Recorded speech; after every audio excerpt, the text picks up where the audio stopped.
Decided to inflict her with only one sentence, that is sentence of death.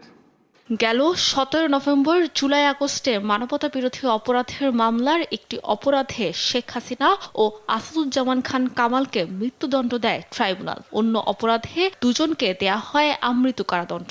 এ রায়ে সন্তুষ্ট হয়নি prosecution.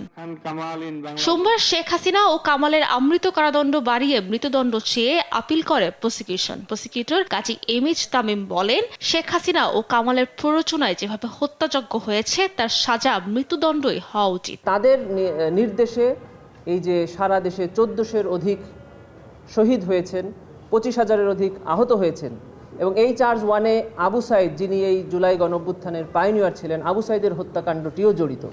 অতএব charge 1-এ তাদের জন্য মৃত্যুদণ্ডটাই ছিল ন্যায় বিচার। দ্রুতই মৃত্যুদণ্ড চেয়ে আপিল নিষ্পত্তির আশা জানান তিনি। আমাদের আইনে পরিষ্কার করে বলে দেওয়া আছে যে 60 দিনের মধ্যে এই আপিলটি নিষ্পত্তি করতে হবে।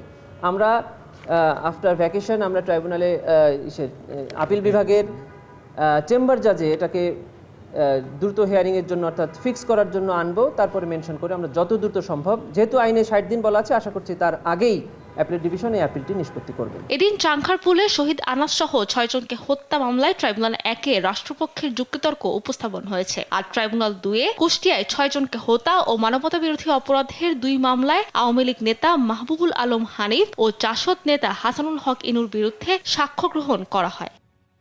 সাবরিনা মজুমদার, দেশ টিভি, ঢাকা।